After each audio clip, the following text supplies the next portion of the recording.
Hello, I'm Jonasz Lewiński and you're watching Break the Fake. They make them, we break them, and tell you everything you need to know. The Kremlin's court jesters are practically drooling as they await the confirmation of their girl, Tulsi Gabbard. Their words, by the way, this is what they call her. Russia's propagandists have already reserved a throne for her in their Western defectors' Hall of Fame, apparently, right next to Edward Snowden and Kim Philby. If she ever gets her hands on America's intelligence services, expect the kind of geopolitical disaster that even Moscow couldn't script better. At least this is what they hope for. Also, the video ahead includes some very interesting tidbits about Elon Musk. So, let's take a look. Хазгет вот упоминали, избирал, его утверждали. А когда нашего мальчика назначат уже на ФБР? Нашего? Ну, он вам очень нравится. Если потираете руки, ждете, когда он придет, и там наведет Кузькину маман. Маман да Кузьма, когда начнет. Ну, сейчас вот Хазгета, мне он тоже очень нравится, топоры хорошо Да у вас вообще дружочие страны. Хорошо мечет. Нет, но то, что его назначили, опять же, вот смотрите, 3 республиканца все-таки изменили позицию партии.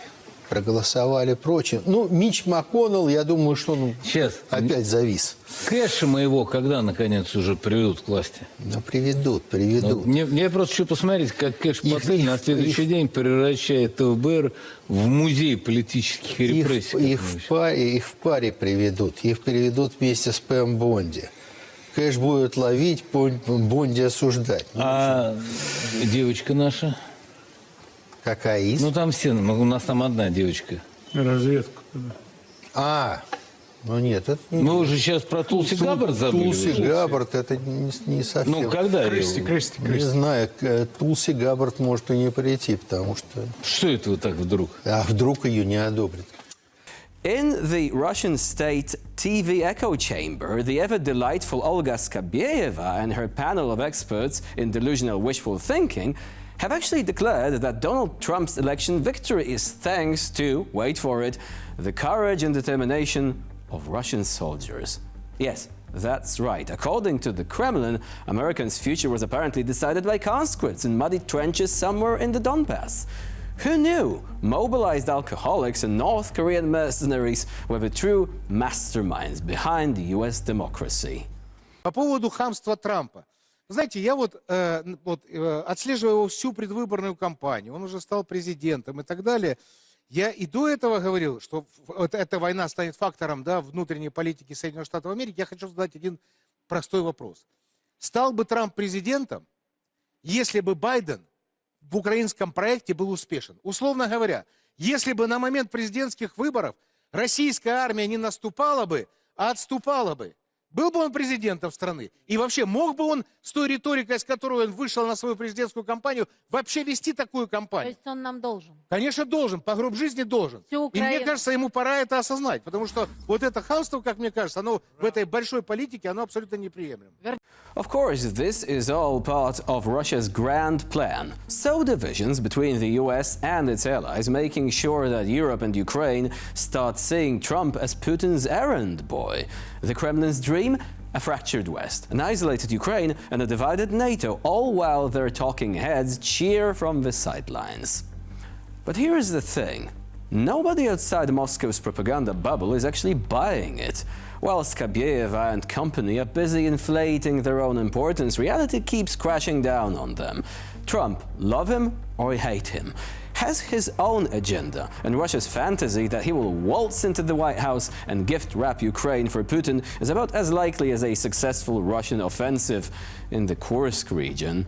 So, keep dreaming, Kremlin. You can spin your narratives all you want, but in the real world, your brilliant geopolitical chess game looks more like an old drunk losing at checkers.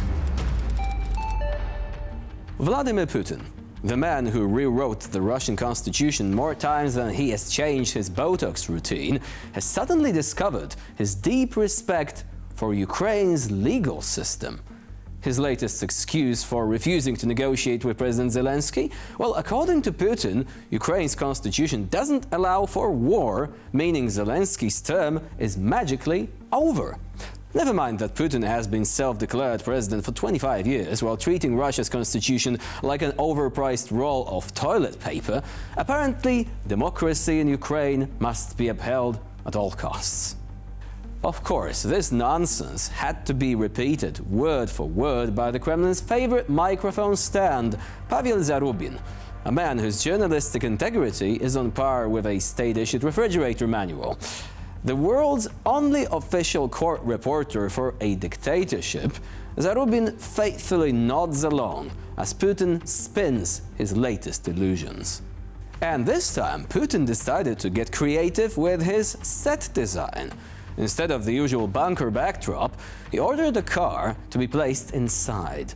Sitting inside the parked vehicle with Zarubin, he presumably wants viewers to believe he's cruising through Moscow rather than hiding in his fortified lair. Если Зеленский говорит, что с ним можно вести переговоры, дает понять, с ним можно вести переговоры, на ваш взгляд? Вести переговоры можно с кем угодно, только в силу своей нелегитимности он не имеет права ничего подписывать. Но если он хочет принимать участие в переговорах, я выделю таких людей, которые будут с ним эти переговоры вести, пожалуйста. Вопрос в окончательном подписании документов. Это очень серьезный вопрос, который должен гарантировать безопасность и Украины, кстати говоря, и России на серьезную длительную историческую перспективу. И здесь не может быть ни одного промаха, ни одной шероховатости. Все должно быть отточено.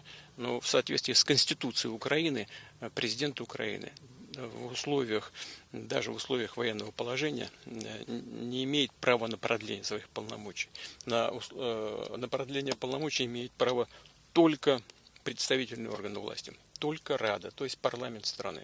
А у президента только 5 лет срок. Все, больше ничего. Дальше его полномочия передаются председателю Рады. A true theatrical masterpiece, this one. Next time, maybe they will throw in some fake traffic noises or a cardboard Kremlin in the background to really sell the illusion. Also, people watching this said, Putin looks sick. We don't know about this. There have been many rumors. One thing is sure, there is a disease that's consuming him. This disease is called imperialism. As for the cure, well, apparently there is a good over-the-counter medicine being sold in The Hague. Just a hint. Another episode of winter has arrived, dear Russians. The annual reality check for those who still believe in Putin's great power status.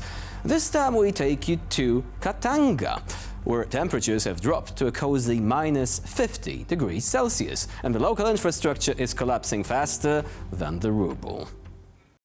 А в Хатанге, которая замерзает с прошлой недели, пока никаких улучшений. Вторая котельная, о запуске которой мы рассказывали в пятницу, проработала недолго, начались перебои.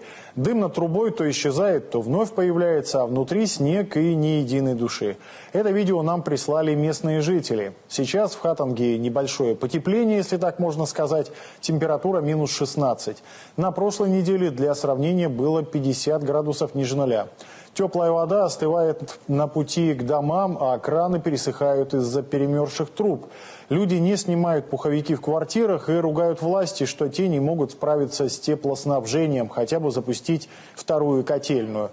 На этой неделе, если она не заработает, людям снова будет туго. Впереди 40-градусные морозы. Сейчас отоплением в Хатанге занимается прокуратура. Пока что проводит проверку, однако собирается завести на компанию ООО «Энергия», которая отапливает весь город, северный город, административное дело.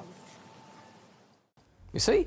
Special weather resistance training operation. Pipes are bursting, heating systems are failing, and the reserve boiler, the one that was supposed to save the day, has given up, much like Russia's economic prospects.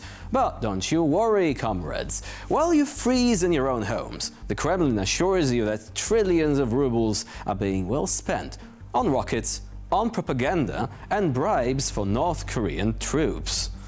Meanwhile, state TV will keep playing glorious footage of Crimea's reconstruction and historic investments in occupied Ukraine, because who needs working pipes in Siberia when you have imperial delusions to maintain?